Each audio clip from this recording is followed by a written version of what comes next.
Commissioners, Ms. Kohler Barnard is a long-serving member of Parliament. Maybe you might, beg your pardon, Ms. Kohler Barnard, maybe you might excuse to some degree, not that I agree with it, Mr. Adams, of being new in that Parliament. But Ms. Kohler Barnard is a veteran in Parliament as a lawmaker who ought to understand what belongs where in Parliament. And I can confirm, Commissioners, that she is appointed by her own political party, which is a Democratic Alliance, to be a member of both the Portfolio Committee on Police that deals with the open account, as well as being a member of the Joint Standing Committee of Intelligence, which deals with the covert funds. So she's better positioned to call the department to come and account at the right platform. But we have seen, and I said when I started, I'm going to throw one example of each. I'm not going to go into details with many. There are many examples. But she's one of the leaders in our legislature that is participating in both breaking the law as well as fueling these malicious attacks that are happening within crime intelligence and ultimately directed at Khumalo as the head of that intelligence. I said she is a member of Joint Standing Committee of Intelligence. So what I put here on as an example on page 61 under paragraph 186 is a statement that she released in her capacity as a member of the Democratic Alliance, which I'm going to call these two paragraphs, Commissioners, on record. The Democratic Alliance is calling for an immediate and thorough investigation into the recent purchase of a multi-million rand commercial property by the Crime Intelligence Division of the South African Police Service in Bria in Durban. The second paragraph, this purchase, approved by high-ranking officials within crime intelligence, raises serious concern due to the vast amount of taxpayers' money involved, especially as it follows a previous highly questionable property acquisition in Pretoria to the tune of 22.7 million rand, a matter that the Inspector General of Intelligence confirmed is now being investigated. The full statement is available on the internet. You can go and throw it. It comes from Ms. Kohler Barnard. Now she's introducing an Inspector General. We know, and we're going to demonstrate that later, that the intelligence community, they operate separately from a normal account. There are three entities established in the country. One is within defense. Another one is state security. The third one is crime intelligence. And both of them are supervised by the Inspector General of Intelligence. And that is the only individual that has got access to all the classified and the work that they do at crime intelligence. And whatever reports this Inspector General of Intelligence discover must communicate with the Joint Standing Committee of Intelligence. Later in our presentation, Commissioners, I will demonstrate in some of the incidents that happen at crime intelligence that involve the Office of the Inspector General of Intelligence being used by politicians, which I had an experience on as I read my portfolio, my profile, the experience I had when I was the acting National Commissioner at the time. We will indicate that because in trying to address the issues at crime intelligence and the political involvement, back in 2011, I deposited an affidavit at the Zondo Commission. That affidavit is available. Unfortunately, I was never invited to come and testify at the Zondo Commission. So the patterns that were there, the modus operandi of how they're dealing with things at crime intelligence back then, it still exists today. So what we see here is a person who has a legal obligation to keep the mouth shut and go to the Joint Standing Committee and present and ventilate on this and hold the Divisional Commission accountable. But she does not use that platform. She goes publicly and discloses this. The risk of this, Commissioners, is that it forces the members that are within crime intelligence in the public space to defend themselves by divulging all the secrets of the states that they are aware of, the irregularities within crime intelligence that ranges from the police to the political parties, which the members are not supposed to, according to their vetting and their classification of that information. The platform they have to vent that is within the Inspector General of Intelligence and Parliament, Joint Standing Committee of Intelligence. So that's why a provincial commissioner like myself, H.E.R. Mkhwanazi, I'm not invited to the Joint Standing Committee because I've got no business with that budget. It is the Divisional Commission of Crime Intelligence that has an access to the Joint Standing Committee to go and account, because he's the one that is classified to be there and deal with the matter. So we demonstrate here that the Ms. Kohler Barnard have acted. And the Inspector General of Intelligence, we have evidence of that he's part of the instrument of investigating the things or counter-investigation of the things that the team are doing within intelligence. So that's what I thought maybe I must bring forward without going more into details. As I said earlier, these are some of the things that H.E.R. Khumalo is going to come here and is going to elaborate more of what actually is contained on this counterintelligence investigation, who is involved, and how the what is the role that the Inspector General of Intelligence is playing in trying to frustrate this project.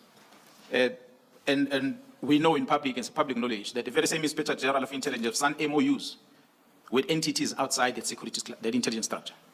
Okay. One of them is IPIT, which is within the police, as an example. So, but we'll demonstrate that, Commissioners, because what we're trying to show here and tell the South Africans is that the whole intention is to stop the investigation of this cartel and the operations of this cartel. And all the efforts that we are seeing as we are presenting this today is that there is a concerted effort of making sure that Khumalo and whoever he works with are frustrated in making this to end in court. And different approaches are being applied, as we're going to be demonstrating as we are continuing with this testimony today. So you are suggesting for the moment that that issue be flagged, the complaint regarding that particular MP be flagged, and that General Khumalo will testify more as regards the issue you highlight here. Is that your testimony? That's exactly. Simple, because there's a secret fund account mentioned here, there's Inspector General of Intelligence mentioned here. That is not much of my space, so that's why Khumalo will come and testify on this in details, Commissioners. Thank you, General. So those were the two complaints you leveled against the politicians in Parliament? That's correct. Now, to respond to these allegations, Diane Kohler Barnard joins me now to respond to this. Diane, thank you so much for your time this evening. You've been criticized by the KZN Police Commissioner for essentially disclosing classified information, telling the South African public that perhaps as a seasoned member of Parliament, you could have known better. Your response to this? Well, the statement, I must categorically say, and in the strongest possible terms, is outrageous, it's defamatory, and it's entirely baseless. I have no idea why he's felt the need to make this statement. He's even suggested my involvement in a criminal syndicate and that I've leaked sensitive information. Now, I was on the JSCI, the Joint Standing Committee on Intelligence, last term, the full term, no issues. And then it was obviously dissolved at the end of the last Parliament.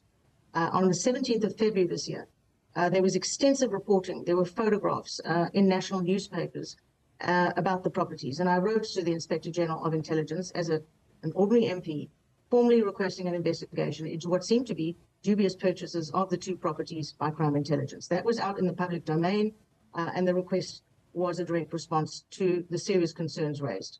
My inquiries to the Minister of Public Works, for example, confirmed that no approach had been made for the properties. There are many public works properties that are utilized, and that's basically a fundamental legal requirement for such acquisitions. Now, the various reports in the newspapers suggested the purchases were approved internally by high-ranking SAPS crime intelligence members, bypassing proper procedure, and that raised significant red flags. Bear in mind that the Joint Standing Committee on Intelligence took a full year from the time of the national election to operationalize. So it was months before the committee was formally constituted that I wrote to the Inspector General of Intelligence, 2.5 months. Now, I served as a member during the last term, and I know once you are sworn into the committee, no member may share anything spoken of within that committee. When we were sworn into the committee, that then was the rule, and I had not been sworn into any committee. As such, obviously, I cannot today speak of the outcome of the investigation by the Inspector General of Intelligence because the report was presented to the committee. Now, for it to be suggested, as some headlines read today, that I was somehow part of a criminal syndicate is absurd. I've spent 21 years in Parliament passing laws and ensuring that they go through Parliament and they are implemented. To make such a claim is outrageous. Yeah, the lieutenant told the Judicial Commission that they could Google my statement, but in the same light, a few minutes of research on Google would have shown him that the initial reports of the two properties appeared in the media where they appeared, and that I then subsequently reacted to those reports and said that I had approached the Inspector General. Now, Mkhwanazi, I was only 2 months later, so really what he's come out with is outrageous. I understand that from Mkhwanazi's side, he argues that that very statement, by going public with it, you may have forced intelligence officials in some way to defend themselves and risk exposing more state secrets. Do you accept perhaps maybe that they may have been, apart from your side, despite the fact that it was perhaps public, but issuing the statement may have undermined their efforts as well? Absolutely not. This was out in the public domain. Every inch of it was in the public domain. The questions were being asked everywhere. I simply asked for an investigation to be done. So I didn't predetermine the matter. I didn't predetermine the outcome. I asked the correct person as an ordinary MP, not a member of the JSCI, which did not exist at that stage, to do the investigation. So for him to suggest that somehow I was forcing somebody to do something, no. I asked the Inspector General to investigate. That is what I did.